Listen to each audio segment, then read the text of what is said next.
Good afternoon students, कैसे हैं बेटा आप लोग। आज हम आपकी फिजिक्स की क्लास में चैप्टर नंबर 10 में स्टडी करेंगे टॉपिक मास एंड वेट को। उससे पहले हमने आपको लास्ट क्लासेस में समझाया है फ्री फॉल और उससे रिलेटेड एक आध एग्जाम्पल भी सॉल्व कराया है। बाकी के एग्जाम्पल्स आपको सॉल्व करने को बोले गए हैं, तो वो आप लोगों ने कर लिए होंगे।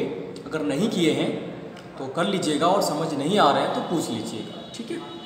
तो पेज नंबर 136 पर मौजूद इन टेक्स्ट क्वेश्चंस में फर्स्ट क्वेश्चन है, what do you mean by free fall. Free fall से आपका क्या मतलब है? तो देखिए, फॉल का मतलब गिरना होता है, फ्री का मतलब आज़ादी से गिरना। फ्री फॉल सिंपल सी बात है, डेफिनेशन है। आप सब लोग समझ सकते हैं कि जब कोई भी बॉडी फ्री यानी कि बिना किसी फोर्स के, यानी बिना किसी की मदद के, एक्सटर्नल फोर्स के या बिना किसी अदर फोर्स के, जब अर्थ की ओर इन्फ्लुएंस ऑफ ग्रेविटेशनल फोर्स गिरती है, सिर्फ ग्रेविटी ऑफ अर्थ वर्क कर रहा होता है, उस पर वही खींच रहा होता है, तब तो उसको क्या बोला जाता है? उसको बोला जाता है फ्री फॉल। अगर ऐसा नहीं है, किसी एक्सटर्नल फोर्स के थ्रू गिरती है, तो उसको फ्री फॉल नहीं कहा जाता।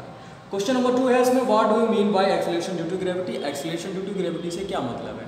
तो जो भी बॉडी जब ग्रेविटेशनल फोर्स के अंडर गिरती है या डाउन होती है या फिर अप टू डाउन आती है, तो जो एक्सेलरेशन वो गेन करती है, उसका जो एक्सेलरेशन उस पर जो वर्क करता है वो ग्रेविटी ऑफ अर्थ कहलाता है, या ग्रेविटेशनल एक्सेलरेशन कहलाता है। Gravity of acceleration due to gravity कहलाता है, सॉरी।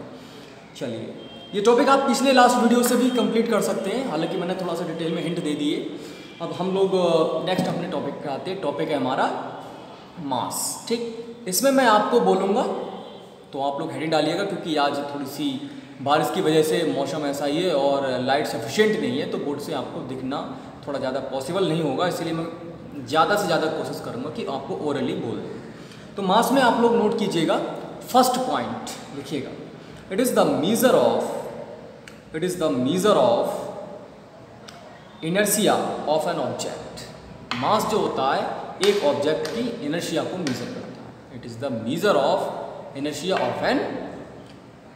अब हम जानते हैं कि अगर मास ज़्यादा होता है, इनर्शिया ज़्यादा होता है, इनर्शिया ज़्यादा होता है, इसका मतलब उसकी ग्रेविटी ज़्यादा होती है, ठीक है। तो उसमें नेक्स्ट नंबर 2 पॉइंट लिखिएगा, it remains the same whether the object is on the earth और on the moon, comma outer space, या फिर आउटर स्पेस में हो, मून पे हो, अर्थ पर हो, जुपिटर पे हो, मार्स पर हो, सैटर्न पर हो, वीनस पर हो, जहाँ चाहे वहाँ हो, मास कभी भी आपका डिपेंड नहीं करता है किसी भी चीज़ पर, ये हमेशा कांस्टेंट है, जैसा है वैसा ही रहता है। तो नेक्स्ट नंबर पॉइंट लिखिएगा, mass of an object is constant. Mass of an object is constant and does not change from place to place. और ये जगह से, एक मतलब जगह बदलने से चेंज नहीं होता है, एक जगह से दूसरी जगह ले जाने पर मास में कोई भी फर्क नहीं पड़ता है, ठीक है। नेक्स्ट पॉइंट लिखिएगा इसमें, the SI unit of mass is kilogram kg। मास की जो SI यूनिट होती है वो किलोग्राम होती है। हम जनरली बोल देते हैं कि इसका वजन इतने किलोग्राम है, बिल्कुल गलत स्टेटमेंट होता है। हमारा वजन का मतलब वेट होता है, और वेट हमेशा न्यूटन में आता है। फॉर एग्जाम्पल, आप जब कभी भी फर्टिलाइजर की दुकान पे जाएं और बोले कि हमको यूरिया परचेज करना है, बोले कितना करना है, बोला हमको एक 50 kg का कट्टा दे दो, 50 किलोग्राम का कट्टा दे दो, या बोलते 45 किलोग्राम 45 किलोग्राम का दे दो। तो ये वजन थोड़ी ना है यार, ये तो आपका वेट है, सॉरी ये मास थोड़ी नहीं है जो किलोग्राम में बोला, ये वेट है। इसका आंसर आपका न्यूटन में आना चाहिए। हमको 50 न्यूटन का जो है यूरिया का कट्टा चाहिए, हमको 45 न्यूटन का यूरिया का कट्टा चाहिए, इस तरह से आना चाहिए। हम लोग जनरली बोल क्या देते हैं, और मैंने एक दो बुक में भी लिखा हुआ देखा है, जनरली वेट लिखा हुआ होता है और साथ में उसकी ऐसा यूनिट किलोग्राम दे रखी होती है। गलत होता है ये, हमेशा वेट जो होता है वो आपका न्यूटन में होता है, ध्यान में रखिएगा, ठीक है। तो इसकी जो ऐसा यूनिट होती है वो क्या होती है? किलोग्राम होती है। मास की ऐसा यूनिट क्या होती है? किलोग्राम। हमेशा याद रखना, मास और वेट की दोनों की ऐसा यूनिट डिफरेंट होती है। मास और वेट को कभी भी सेम या इक्विवेलेंट आपको नहीं समझना है, ठीक है। तो ये तो हमारा जो था मास टॉपिक वो कंप्लीट हो गया, ठीक। अब इसके बाद जो नेक्स्ट टॉपिक है हमारा, जो कि हम बात कर रहे थे, वो है वेट। तो हेडिंग डाल दीजिएगा वेट। इसमें लिखिएगा the wait of an object, the wait of an object is the force, the wait of an object is the force with which it is attracted towards earth, with which it is attracted towards earth। देखिए wait जो है वो एक प्रकार का force है, या wait जो है वो फोर्स के इक्वल होता है, और उस फोर्स के इक्वल होता है जिस फोर्स से कोई भी ऑब्जेक्ट अर्थ की ओर अट्रैक्ट किया जाता है। ठीक है, वी नो दैट, इस प्रकार से अगर हम बात करें, वी नो दैट, तो हम जानते हैं कि फोर्स जो होता है मास इनटू एक्सेलरेशन होता है।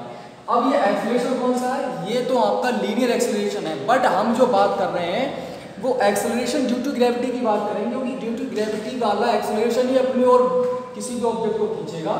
ठीक, बिकॉज ऑफ ग्रेविटी, यहाँ लिखिएगा because of gravity, because of the gravity of earth A is equal to G, A की वैल्यू G हो गई, then F is equal to mg। ठीक, और जो फोर्स है अभी हमने डेफिनेशन लिखी है, बट जो फोर्स था वो डेफिनेशन के अकॉर्डिंग वेट के इक्वल है, that is W is equal to mg। तो किसी भी बॉडी का जो वेट होता है वो फोर्स दैट इज mg के इक्विवेलेंट होता है। ठीक है, तो ये आप लोग नोट कर लीजिएगा जो मैंने बोला, उसके बाद स्क्रीनशॉट वगैरह ले लीजिए अगर पॉसिबल है, नहीं तो फिर ऐसे ही नोट कर लीजिए, वीडियो को दोबारा रिप्ले करके सुन लीजिए, फिर नोट कर लीजिए।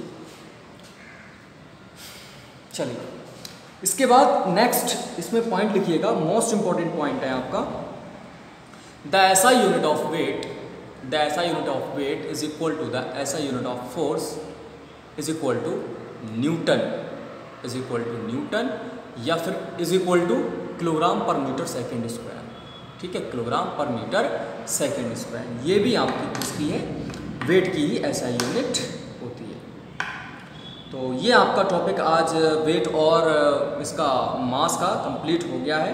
अच्छा, अब हम लोग बात करते हैं wait of an object on the moon, moon पर ऑब्जेक्ट के वेट की बात करते हैं। तो देखिएगा, सिंपल सी बात है भाई, अर्थ पर जो वेट है और मून पर जो वेट है, उन दोनों के वेट तो डिफरेंट होंगे, क्योंकि अर्थ का वेट और मून का वेट दोनों का डिफरेंट है। जब दोनों का वेट डिफरेंट है, मतलब दोनों का मास डिफरेंट है, जब दोनों का मास डिफरेंट है तो दोनों का इनर्शिया डिफरेंट होगा, जब दोनों का इनर्शिया डिफरेंट होगा तो दोनों की ग्रेविटी ऑफ एक्सेलरेशन डिफरेंट होगा।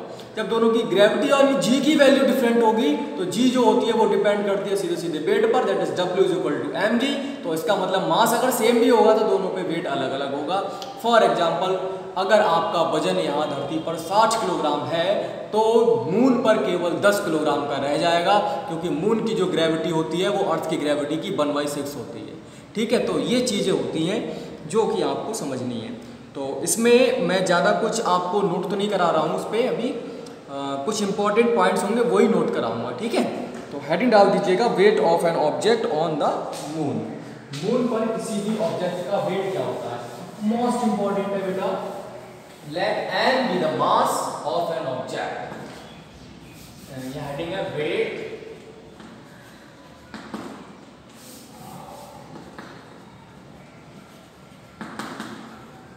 ऑफ एन ऑब्जेक्ट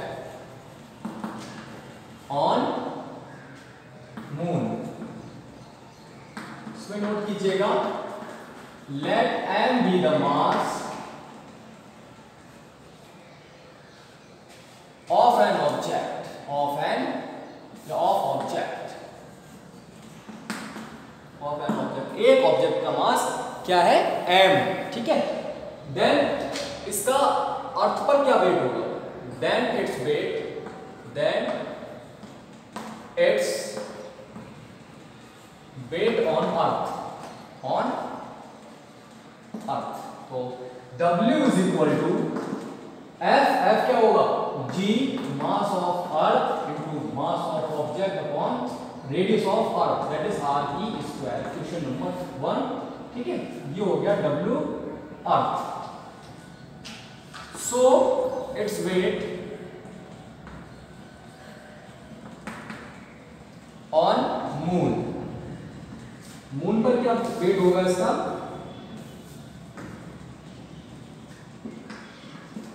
ये होगा Wm is equal to Gmm, moon का मास इनटू ऑब्जेक्ट का मास, तो वही रहेगा अपॉन इसकी रेडियस, मून की रेडियस। Equation number 2। ठीक है, आपने क्या किया, इक्वेशन 2 को डिवाइड कर दिया इक्वेशन 1 से। ये हो गया Wm upon We is equal to Gmm into m upon Rm square into Re square upon Gme। तो यहां से G से G कैंसिल आउट हो जाएगा, ये बचेगा आपका mm upon R upon me into Re upon Rm का होल स्क्वायर। ठीक है, अब इसमें आपको 2-3 चीजें दे रखी हैं, रेडियस ऑफ अर्थ और radius of moon, radius of mass of earth and mass of moon. इसमें मिल जाएगी आपको टेबल नंबर 10.1 में पेज नंबर 137 पे। अर्थ का जो मास दे रखा है 5.98 इंटू 10 की पावर 24 किलोग्राम है, मून का है 7.36 इंटू 10 की पावर 22 किलोग्राम। अच्छा, अगर हम बात करते हैं रेडियस की, तो रेडियस ऑफ अर्थ है 6.37 इंटू 10 की पावर 6 मीटर एंड मून की 1.74 इंटू 10 की पावर 6 मीटर। तो ये वैल्यूज आप यहाँ पर पुट कीजिएगा इस इक्वेशन में और इनको परफॉर्म कर लीजिएगा। ठीक है, और परफॉर्म करने के बाद आपको Wm अपॉन We इसकी वैल्यू मिलेगी 1.6, दैट इज Wm जो होगा वो 1.6 टाइम्स We के आ जाएगा इक्वल। इसका मतलब क्या हुआ, Wm 1.6 ऑफ We हो गया, 1/6 भाग होगा, 1.6 टाइम होगा किसके, अर्थ के मास के। अच्छा, ये तो बात हो गई किसकी, मास की। अगर हम बात करें यहीं पर ग्रेविटी की, तो W पर ये होगा F is equal to mg। mg ये अर्थ पर हो गया, ठीक है, सॉरी मून पर Gm इज इक्वल टू 1.6 और ये हो गया mge, ये हो गया अर्थ पर m से m cancel out, Gm is equal to Ge/6। मतलब जो मून की ग्रेविटी होगी अर्थ की ग्रेविटी की 1.6 होगी, 1/6। इसी वजह से जो मून है उस पर किसी भी ऑब्जेक्ट का मास जो होता है वो कितना वेट देता है, 1/6 वेट देता है in comparison to the earth, earth पर मौजूद होने की कारण। तो आज हमने ये चीज़ समझी। आप लोग इसमें क्या कीजिएगा, बाकी सॉल्यूशन भी दे रखा है, मैंने तो आपको सिर्फ मैकेनिज्म समझाया था, आप इसको इससे भी नोट कर सकते हैं, अदरवाइज वैल्यू लगा के आप वहाँ से भी सॉल्व कर सकते हैं। ठीक है, तो इसके बाद एक 10.4 एग्जाम्पल है, वो आप लोग घर से कर लीजिएगा। सिंपल सा है, m दे रखा है, g दे रखा है, w इक्वल टू mg लगा के 98 न्यूटन समथिंग दे रखा है। प्लस समझ लीजिए क्या है, मास है of an object is 10 kilogram, what is the weight on the earth. तो अर्थ पर इसका वेट क्या होगा जबकि इसका मास 10 किलोग्राम है। तो सिंपली आप लोग जानते हैं, जबकि आपको m दे रखा है 10 किलोग्राम, तो g की वैल्यू आई थिंक 9.8 लगानी पड़ेगी मीटर पर सेकेंड स्क्वायर। तो W की वैल्यू होती है mg, ये हो गया 10 × 9.8 दैट इज 98 न्यूटन। ठीक है, ये आंसर आपको न्यूटन में नोट करना है, मिस्टेक मत कर देना इसमें, कहीं आप इसका आंसर किलोग्राम में लिखते हैं, तो वेट जो होगा वो न्यूटन में होगा। तो ध्यान से समझ लीजिए, इसका स्क्रीनशॉट ले लीजिए, उसमें जो भी समझ में नहीं आ रहा है पूछ लीजिए, बार बार वीडियो को देखिए, उसके बाद रफ कॉपी में सॉल्व कीजिए, फिर जाके फिर कॉपी में कीजिए। आप अपनी फिर कॉपी में कोई भी मिस्टेक्स नहीं करेंगे। ओके बेटा, तो आज के लिए बस इतना ही, बाकी का हम लोग कल डिस्कस करके आपकी वीडियो शेयर करेंगे। ओके, थैंक यू बेटा, हैव अ नाइस डे।